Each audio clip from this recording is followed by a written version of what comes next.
Queridos irmãos, dando continuidade ao culto, gostaria de pedir para os irmãos abrir a palavra de Deus em 2 Coríntios 5, do verso 18 ao verso 20. 2 Coríntios 5, do 18 ao 20.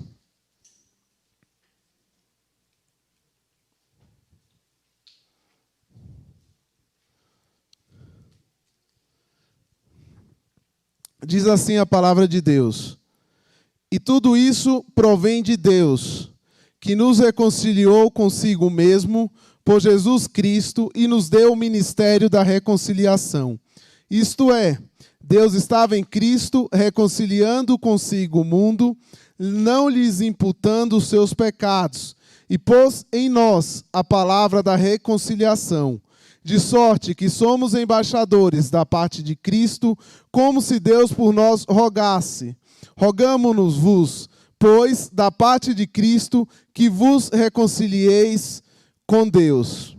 Senhor amado Deus, soberano, Criador dos céus e da terra, nós te agradecemos, Senhor, pela tua palavra, que é viva e eficaz. Usa-me, Senhor, da maneira que o Senhor quer, que tudo que venha a ser falado aqui venha a ser para a tua honra e para a tua glória, Senhor. Abre os nossos corações, nos dá entendimento da tua palavra, para que, acima de tudo, nós venhamos colocá-la em prática. Assim nós te agradecemos, no nome de Jesus. Amém. Irmãos, a segunda carta de Paulo aos Coríntios é a carta mais pessoal do apóstolo. E aí você percebe nela um tom mais autobiográfico. Nela o apóstolo ele vai contar suas lutas mais difíceis, suas aflições, suas agonias. E esta carta provavelmente ela é completa no ano de 55 ou 56 depois de Cristo. Paulo, como eu falei inicialmente, além de trazer esse seu lado pessoal, ele mostra a necessidade da igreja perdoar um membro incestuoso que tumultuava a congregação e liderava uma oposição ao ministério do apóstolo Paulo. De igual modo, Paulo ele fala sobre um levantamento de oferta para os pobres da Judéia, além de fazer a defesa do seu apostolado. A palavra-chave da segunda carta de Paulo aos Coríntios é consolo. E vocês vão perceber que ela está cheia de consolo do começo ao fim da sua carta, de sofrimento que se transforma em alegria, de fraqueza que se transforma em força e derrota que se transforma em vitória. Paulo vai abordar algumas verdades nestas cartas que não encontramos em nenhuma outra, como a doutrina da aliança, o ministério da reconciliação, que será o nosso tema de hoje, habitação celeste, sua experiência de arrebatamento e visão do céu, seu espinho na carne, além da defesa do seu apostolado. Queridos, quando nós pensamos no hoje, nos dias de hoje, nós vemos muitas igrejas por aí sendo atingidas por diversos métodos de ministério, por diversas estratégias, por diversos estilos, enfim, encontramos de tudo. Alguns vão dizer que a igreja precisa ser mais social, que a igreja precisa ser mais política, por aí vai. Outros dizem que a mensagem da igreja precisa ser menos ofensiva, ela precisa ser mais otimista, de alta ajuda, pois só assim os crentes poderiam se sentir mais à vontade e menos ameaçados. É o que encontramos num contexto geral, falando principalmente de Brasil. Porém, não há dúvida alguma nas Escrituras que a missão principal da igreja é evangelizar. Essa é a principal responsabilidade da igreja. Pregar o evangelho, pregar a mensagem da reconciliação. E essa é a mensagem da reconciliação, que pecadores podem ser restaurados. E por causa do plano da reconciliação de Deus, aqueles que um dia foram seu inimigo, agora podem ser declarados filhos de Deus. Esse evangelho da reconciliação Era o que estava na pregação, no coração da pregação do apóstolo Paulo. E nos versículos que nós lemos, nós vimos que Deus fez com que essa reconciliação se tornasse possível. Hoje eu destacarei aqui alguns pontos com os irmãos. Em primeiro lugar, a reconciliação é uma vontade de Deus. Acompanhe comigo no verso 18. E tudo isso provém de Deus, que nos reconciliou consigo mesmo por Jesus Cristo e nos deu o ministério da reconciliação. Tudo provém de Deus. Pecadores não podem se reconciliar com Deus através dos seus próprios méritos. O homem é o ofensor e Deus é o ofendido.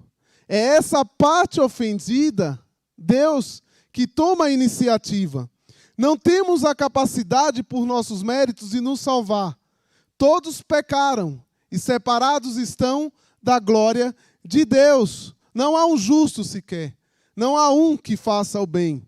E muitas religiões por aí, e até alguns grupos dentro do cristianismo, acreditam que o ser humano ele pode ser salvo pelos seus méritos, pelas obras realizadas.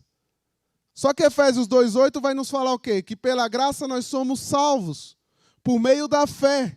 E isso não vem de nós, é dom de Deus. Não vem de obra para que ninguém se glorie. Não é o que você faz que vai te salvar. A salvação é graça. Claro que o próprio apóstolo Paulo, lá na sua carta aos Efésios, ainda no capítulo 2, no versículo 10, vai falar que as boas obras foram preparadas de antemão para que nós andássemos nela. Nós praticamos as boas obras porque nós somos salvos e nós agimos com compaixão e nós agimos então com misericórdia. Entretanto, só Deus, somente Ele, pode iniciar a reconciliação com pecadores. A Bíblia não vai falar da necessidade de Deus se reconciliar com o homem. Percebem? É o homem que precisa de reconciliação. Nós mudamos. Deus nunca mudou. Seu amor por nós, ele é eterno. Então é nós que precisamos da reconciliação, não Deus. E essa reconciliação, ela iniciou desde antes da fundação do mundo. O próprio apóstolo Paulo vai falar em sua carta aos Efésios, no capítulo 1, nos primeiros versos. Assim como nos escolheu nele, antes da fundação do mundo, para sermos santos e irrepreensíveis perante ele. E em amor nos predestinou para ele, para a adoção de filhos, por meio de Jesus Cristo, segundo o beneplácito de sua vontade, para louvor da glória de sua graça, que ele nos concedeu gratuitamente no amado. Sendo assim, a reconciliação não é algo que o homem faz, mas é algo que ele recebe de Deus. A reconciliação não acontece como quando o homem decide parar de rejeitar a Deus. É o contrário. É quando Deus decide parar de rejeitar ao homem. Aí inicia-se o processo da reconciliação. Reconciliação essa feita por Deus, através de quem? De Jesus Cristo, seu Filho. Ele é o perfeito sacrifício. Cristo é o sumo sacerdote. Somente ele pôde cumprir as exigências do Pai. Nenhum sacerdote do antigo Israel pôde cumprir todas as exigências, porque o ser humano é imperfeito. Mas Deus, mas Cristo, sendo perfeito, sendo Deus, não havendo nele pecado, ele pôde cumprir essa exigência.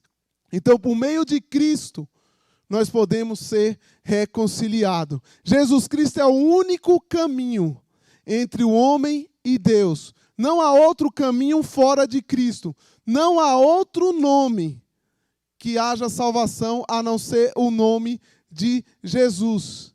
E como nos diz aqui no verso 18, no final, o ministério da reconciliação é para todas as pessoas que já foram reconciliadas com Deus. É como a grande comissão, lá em Mateus 28. Todos nós somos chamados para sermos embaixadores de Cristo, embaixadoras de Cristo, mensageiras, se nós formos falar do grupo que a Batista tem. Mas todos nós somos chamados para pregar o Evangelho. E aí eu te pergunto nesta manhã, você tem cumprido esse ministério da reconciliação? Você tem pregado o Evangelho de Cristo na sua escola, na faculdade, no seu trabalho, para os seus vizinhos? Você tem pregado esse Evangelho na sua família? Para aqueles que muitas vezes não são nem cristãos dentro da sua família? Você tem sido um embaixador, uma embaixadora de Cristo? Você tem pregado essa mensagem da reconciliação? Foi para isso que nós fomos chamados, para pregar o Evangelho de Cristo. E ao fazer isso, nós estaremos glorificando a Deus. Não existe outra razão pela qual nós estamos aqui. Aqueles que um dia aceitaram a Cristo como o único e suficiente Salvador. Essa é a mensagem da reconciliação. E essa mensagem, ela é urgente. Ela não pede para amanhã, ela não pede para daqui 30, 40 anos. Ela não pede para que você conquiste tudo na sua vida, para depois sim, você dar o seu resto para Deus e pregar o Evangelho. Eu não estou dizendo aqui que todos vocês serão pastores, missionários. Mas todo cristão é um missionário em ação. Eu devo pregar esse Evangelho em todos os lugares.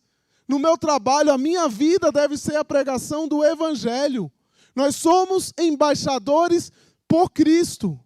Nós somos chamados a pregar essa mensagem. E só nós, os salvos, sabemos o poder dessa mensagem. Porque um dia nós fomos reconciliados por meio de Cristo. Somente nós podemos levar essa mensagem da reconciliação. Porque um dia nós somos reconciliados por Cristo. Por Deus através de Cristo Jesus. Em segundo lugar, a reconciliação é pela lei do perdão. Verso 19. Isto é, Deus estava em Cristo, reconciliando consigo o mundo, não lhes imputando os seus pecados, e pôs em nós a palavra da reconciliação. Aqui está a glória máxima do Evangelho, a justificação. O justo justifica o injusto, sem deixar de ser justo pela imputação da justiça do justo ao injusto. O Deus justo é justificador daquele que tem fé em Jesus. Imputar algo a alguém significa pôr em sua conta. A imputação é um termo da área financeira, que simplesmente significa pôr na conta de alguém. Quando Jesus morreu na cruz, todos os pecados lhe foram imputados, ou seja, foram postos em sua conta. Em decorrência disso, todos esses pecados foram pagos, e Deus não nos condena mais por eles. Deus deposita a justiça de Cristo em nossa conta. Glórias a Deus por isso. Essa reconciliação baseia-se na imputação. Os que creem em Jesus Cristo jamais terão seus pecados imputados contra ele outra vez. É somente um ato. A justificação é somente o ato. É um ato que vem no momento em que nós aceitamos a Cristo como nosso único e suficiente Salvador, em que somos regenerados por Cristo. Cristo, que era bendito, foi feito maldição por nós. Ele sofreu o castigo da lei que deveríamos sofrer. Ele bebeu o cálice da ira de Deus que deveríamos nós beber. Ele carregou em seu corpo sobre o madeiro os nossos pecados. Deus lançou sobre ele a iniquidade de todos nós. Ele foi ferido e transpassado pelas nossas transgressões. E ele dá um grito na cruz. Está consumado. Tetelestai, que significa está pago. Agora estamos quites com a lei e com a justiça de Deus. Por isso nós somos chamados embaixadores de Cristo, embaixadoras de Cristo, porque foi pago. porque ele sofreu todo o castigo e que nós que deveríamos sofrer. Meus irmãos, quando eu paro para pensar em todo o sofrimento de Cristo, em toda a sua agonia na cruz, às vezes eu fico emocionado em casa, porque quando eu olho para mim, pecador, alguém que não poderia ir a Cristo, miserável homem que sou, quem me libertará do corpo desta morte, como o apóstolo Paulo diz, que o bem que eu quero fazer, eu não faço, mas o mal que eu não quero, muitas vezes eu faço. Esse sou eu, esse é você. Quantas vezes nós queremos fazer o bem, mas nós não fazemos? E o mal que nós sabemos que não devemos fazer, nós fazemos. Quantos pecados nós temos cometido diante de um Deus santo? Eu falo para mim em primeiro lugar. Quantas vezes nós temos negligenciado a palavra de Deus, vivido uma vida de prazeres, uma vida muitas vezes sem compromisso. Isso aqui é muito sério quando nós olhamos para o sacrifício de Cristo na cruz e nós olhamos para quem nós somos. Ah, meu Deus, se não fosse pela graça dele, se não fosse pela misericórdia dele, nós não estaríamos aqui. Glórias a Deus pelo sacrifício de Cristo na cruz. Por isso nós somos embaixadores. Por isso nós temos o compromisso de levar a mensagem da reconciliação. Em terceiro e último lugar, o embaixador tem a mensagem da reconciliação. Verso 20. De sorte que somos embaixadores da parte de Cristo, como se Deus por nós rogasse. Rogamo-vos, pois, da parte de Cristo, que vos reconcilieis com Deus. Paulo agora traz uma conclusão do contexto anterior, dos versos 18 e 19. À vista do que Deus fez pelos pecadores, Paulo agora assume com muita seriedade a incumbência, o dever de pregar e ensinar a boa nova da reconciliação. Ele considera, tanto ele e seus companheiros de trabalho, como embaixadores de Cristo, porque Deus comissionou eles para serem embaixadores. Não diferente do apóstolo Paulo, nós também, que um dia aceitamos a Cristo, fomos chamados para sermos embaixadores de Cristo. Deus incumbiu o apóstolo Paulo, seus amigos, nós, de sermos fiéis à mensagem de Deus, a mensagem de amor que redime. Portanto, somos embaixadores por Cristo. Início do verso 20. E Paulo escolhe de propósito essa palavra. E embaixador no original, no grego no original, é um verbo. Ser um embaixador. A palavra dá a entender que era uma pessoa de mais idade. Ou alguém que tenha tido ali, tinha muito mais tempo no grupo. Era alguém, um porta-voz que representava um rei, um governador ou uma comunidade.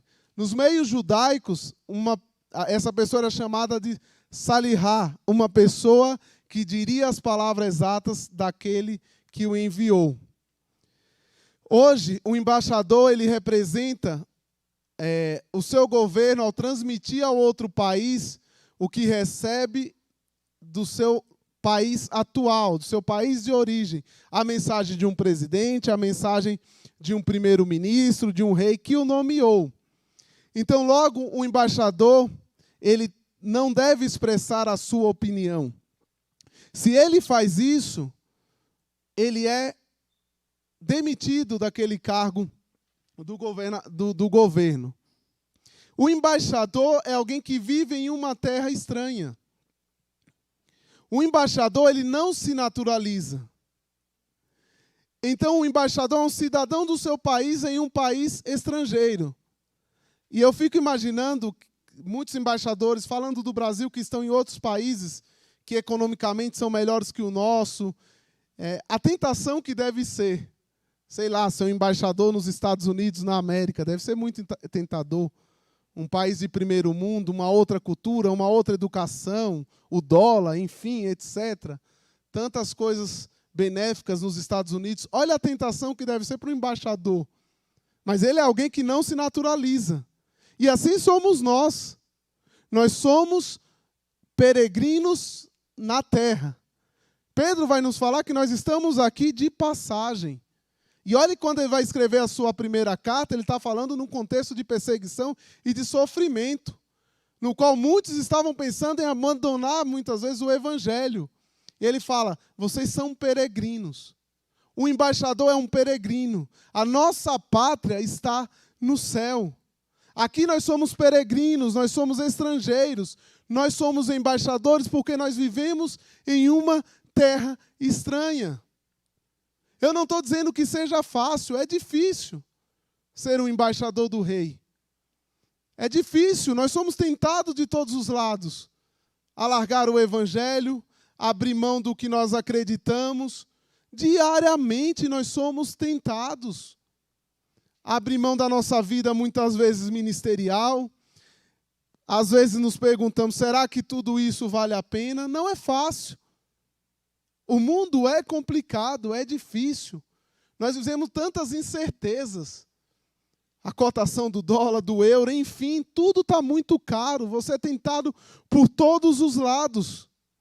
Mas aí você lembra que nós somos peregrinos.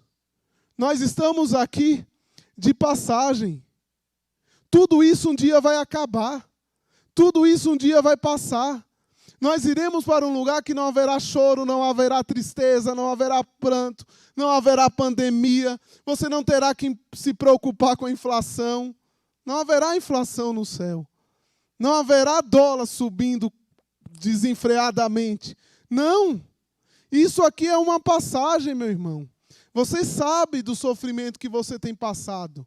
Eu tenho minhas lutas diárias, eu tenho minhas necessidades e meus sofrimentos, mas nós temos que lembrar que nós somos embaixadores. Nós estamos numa terra estranha. Isso um dia vai passar. Tenha paciência. O teu sofrimento vai acabar um dia. Esteja firme, seja um embaixador de Cristo. Prega o evangelho de Cristo. Saiba em quem você tem crido, que é Jesus Cristo. Saiba que Ele vai te sustentar em todas as situações. Saiba que é Ele que vai te dar a paz que ultrapassa todo entendimento, que ninguém vai conseguir explicar. Que medicina, que ciência, que ninguém consegue explicar. Essa paz que vem de Jesus, essa paz que ultrapassa qualquer entendimento. Sabe, aquele momento que você está passando por tanta dificuldade, por tanta luta, que você pensa em desistir, e de repente você está em paz.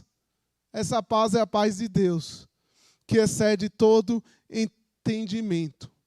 O embaixador, ele tem uma tremenda responsabilidade. Ele foi comissionado por Deus para representar o Senhor dos senhores, o Rei dos reis, aqui na terra. Ele só precisa, você como embaixador, como embaixadora, só precisa levar a palavra de Deus. Não colocar a sua opinião, não o que você acha, é o que a palavra de Deus diz. Nós vivemos de acordo com a palavra de Deus. O embaixador tem esse compromisso de seguir a palavra de Deus. É o que a palavra de Deus diz e ponto. Não importa se você acha, se você pensa diferente, não importa. Você é um embaixador, você é uma embaixadora, você deve transmitir a mensagem de Deus. Isso é muito sério o nosso papel, porque um dia nós iremos prestar conta com Deus se nós não estivermos pregando a mensagem da reconciliação. Se em nossas mensagens, se no nosso dia a dia nós estivermos colocando as nossas opiniões. Quem somos nós? Pecadores. Não é o que eu quero, não é o que eu penso, não é o que eu faço. O meu corpo pertence a Deus, minha vida deve pertencer a Deus. Tudo nosso é de Deus. O seu salário pertence a Deus, o seu trabalho pertence a Deus. Você só está ali hoje porque Deus quer que você esteja ali. E ponto. A partir do momento que Ele não querer mais, Ele vai pôr um fim na sua vida aqui na terra.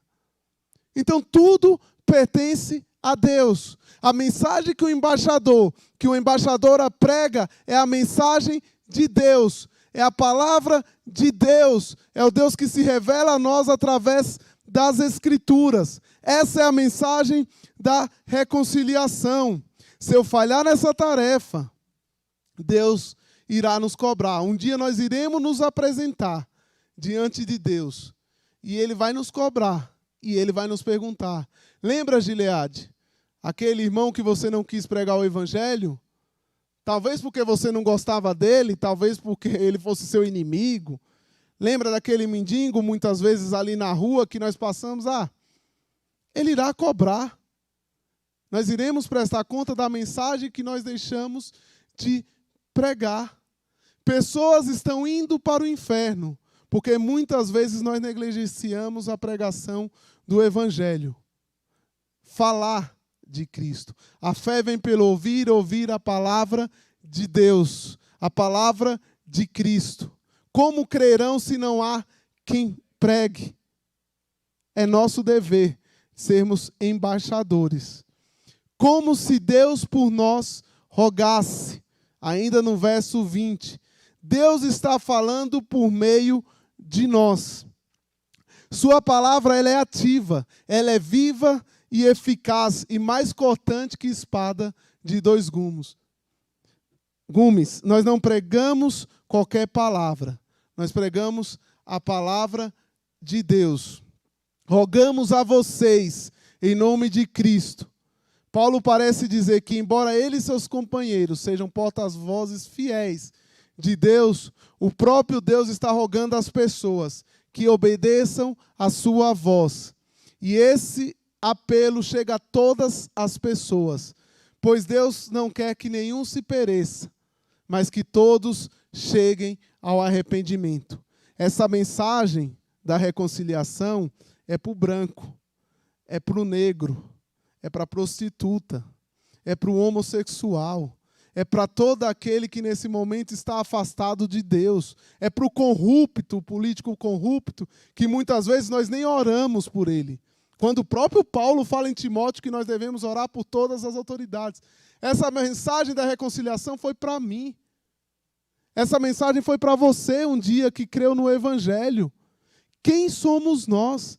Quem éramos nós? Estávamos mortos em nossos pecados e delitos. Não fazíamos nada que agradasse a Deus. Nós somos tão pecadores quanto. E um dia a graça de Deus nos alcançou. Misericórdia, graça, compaixão. É Ele quem nos salva. Essa é a mensagem da reconciliação. Reconciliem-se com Deus. Deus está comunicando a todos, sem exceção alguma. Todas as pessoas de todos os lugares, de todas as idades. Deus está chamando pessoas para o arrependimento. Deus reconciliou o mundo consigo. Ele efetua a conversão e o arrependimento. Porém, ele se dirige a você que ainda não o reconhece como único e suficiente Salvador. E insiste, nesta manhã, se reconcilie comigo. Deus providenciou a reconciliação. É dele, como nós vimos. Mas ele quer que você aceite. Mas ele quer que você creia, que você arrependa-se do seu pecado. Portanto, reconcilieis com Deus. Hoje é dia de salvação. Arrependa-se e creia em Jesus. Hoje é dia de você que um dia foi salvo, entender de uma vez por todas. Hoje é o dia de você colocar na sua cabeça de uma vez por todas que você é um embaixador e uma embaixadora de Cristo. Pregue a palavra. Pregue a palavra. Leve a mensagem de reconciliação a todos que necessitam. Todos nós, que um dia fomos salvos por esse Deus, por esse Cristo, somos embaixadores de Cristo. Todos nós, sem exceção alguma. Então pregue o Evangelho. Pregue a palavra de Deus. Que Deus nos abençoe. Que Deus nos dê força para continuar. Para sermos embaixadores. Para vivermos nessa terra estranha. De tantas dúvidas. De tantas incertezas. Que você se reconcilie com Deus. Você que ainda não tem como único e suficiente Salvador. Que você que não tem pregado e não tem vivido como embaixador do Rei, você se arrependa e volte a pregar o Evangelho de Cristo. volte a viver uma vida de embaixador do Rei. Não de acordo com suas vontades, mas de acordo com a vontade de Deus. Se assim não for, como diz o compromisso dos embaixadores, como é que diz? Se assim não for, para que nasci? Esse é o motivo do homem existir. Glorificar a Deus. Para isso nós fomos criados. Que Deus nos abençoe. Senhor nosso Deus, nosso Pai, nós te agradecemos, Senhor, por mais um dia, pela oportunidade de estarmos aqui reunidos, pelo privilégio de sermos embaixadores e embaixadoras de Cristo. Senhor, nos ajuda em nossos pecados, em nossas limitações, em nossos medos, em nossas dúvidas. Tem misericórdia das nossas vidas. Somos pecadores. Nos ajuda, Senhor. Nos capacita e nos dá coragem para pregar esse evangelho da reconciliação. Nós te pedimos e te agradecemos por esta palavra, que ela venha ser cada vez mais viva e eficaz em nossa vida. No nome de Jesus, amém.